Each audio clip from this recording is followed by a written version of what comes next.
Hey friends, this is not a snow day. 90 days after the state of Michigan sent us home, the school year has ended. You did it. Congratulations. Today's episode is specifically designed to all those humans who became educators at home and all those educators who were already educators who had to start educating from home. Today is the last day of school. It is 2:30 Eastern Standard Time. I just entered my final grades. Woo! Summer vacation. This whole YouTube channel started as my opportunity to try and draw back the curtains and give some hints and some suggestions to all of those adults at home who suddenly became teachers. You did it. And you did something doubly special. And that's what I want to focus on today. Number one, you just finished, in essence, your first year of teaching. The way you feel is how we all feel after our first year of teaching. And most teachers will tell you that they didn't really catch on or figure out what they were doing until the third, fourth, or in some cases, 23rd year. So it is okay. I have talked to a couple of wonderful adults, fantastic parents, who have really kind of disparaged themselves. Like, oh, I didn't do anything, or like, I didn't this, or I didn't. Psh. First year teachers, oh my gosh, if you survive, if you're upright and in play, just moving forward, you did a great job as a first year teacher.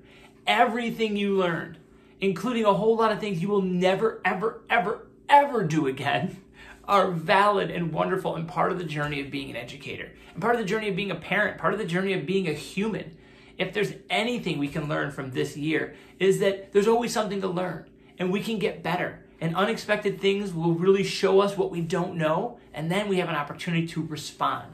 So truly, I am so proud of this world right now when it comes to education. There's some other areas we need to get better at, and I'm not proud at all. But let's focus on education right now. For those teachers who became online educators in 48 hours, I can't believe we did it. And I'm so proud of us. And if anything, it shows us what teachers are capable of. If people get out of their way, give them just the bare minimum and some space, teachers will make it happen. For the adults at home who had to balance now 2 jobs, who did their best to educate their kids, to manage all the information that came, and in some cases, you didn't get any information, and you had to make stuff up. I salute you, and I'm proud of you, and I am happy that this generation experienced this. Not because it's the best thing that ever happened to them, but because we learned a lot, and so I'm really, really proud of you. So if you survived your first year teaching, congratulations. Now, the second thing is treat yourself. You need an end of the year present. It is traditional that in many, many places that we give teachers gifts at the end of the year. This is totally true. Now, you don't have to, but you could. And I want you to treat yourself. I want you to treat yourself, teacher. You're a teacher. Buy yourself something. Honestly. Now, I am wearing right now something that I just had to brag about. This is a t-shirt that was custom made for me. It says, "Don't be sorry, be better." This is something I say to my students all the time. And it turns out they were listening. I got this amazing tank top right here that says unapologetically dope, which is something I say to my kids all the time, to be unapologetically themselves and to know that my kids were listening to me. What a powerful gift. So get yourself something. Another thing that a thoughtful parent gave me was this bottle of booze that I've already opened. Detroit brand, Detroit City Distillery, pumped out so much hand sanitizer and also makes great hooch. Just fantastic stuff. It is 100% okay to open a cocktail, especially now that you're a teacher. That's kind of what we do a lot. Hopefully not during the school day, but afterwards, it is totally okay. So what I want to do is give you some ideas on how to treat yourself. Number 1, buy yourself a cute top. Who doesn't love a cute top? Number 2, buy yourself that you wouldn't normally buy yourself. It's a gift, right, for you. So buy yourself something special. Now, if you're right now like, oh crap, I forgot to buy my kids' teacher something, it's okay. A lovely card oftentimes goes a long way. they almost always like alcohol. I know not everyone drinks. I know that. I know that alcoholism is an issue and it can sometimes lead to an illness. I get all of that.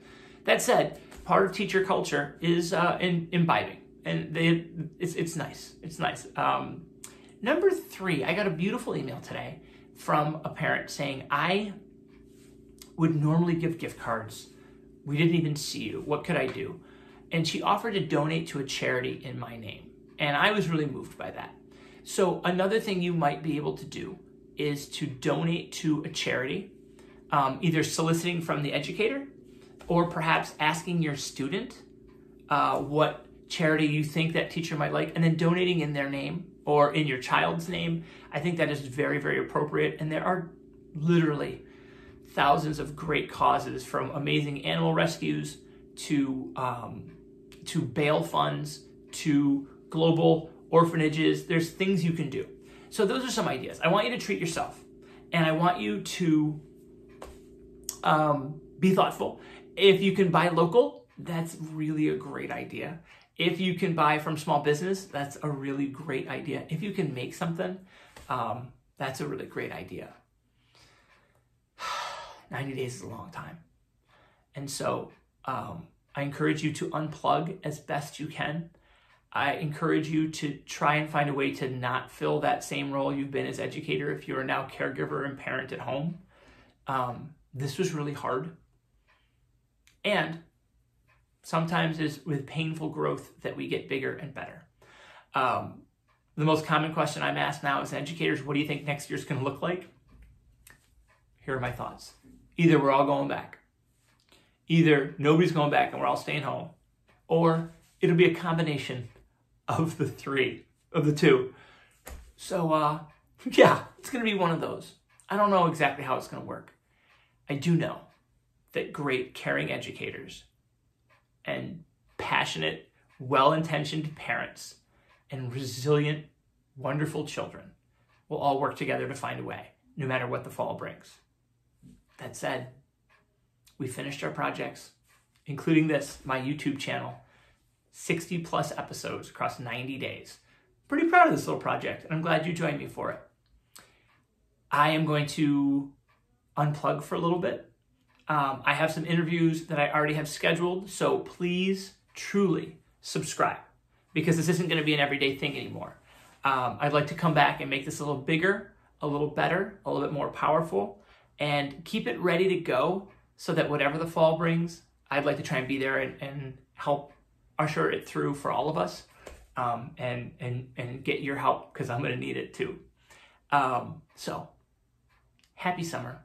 Thanks for being here. Subscribe, like, and more than anything, if you could share this video with the parents who you have been parenting and teaching and all the things you've been doing. I don't know that you guys are giving yourselves enough credit. And part of the idea of this is not a snow day means we don't just get through the day. We focus and we reflect and we celebrate the day. And then we move on better. So don't just fall into summer. Make a big deal. Treat yourself. Recognize this amazing accomplishment. And then reward yourself with a little bit of a time, maybe something special, and hopefully some self-esteem that you just got through your first year teaching. And anybody will tell you that is an accomplishment. This is not a snow day. Thanks for joining me. Be well, share this video, and enjoy your summer.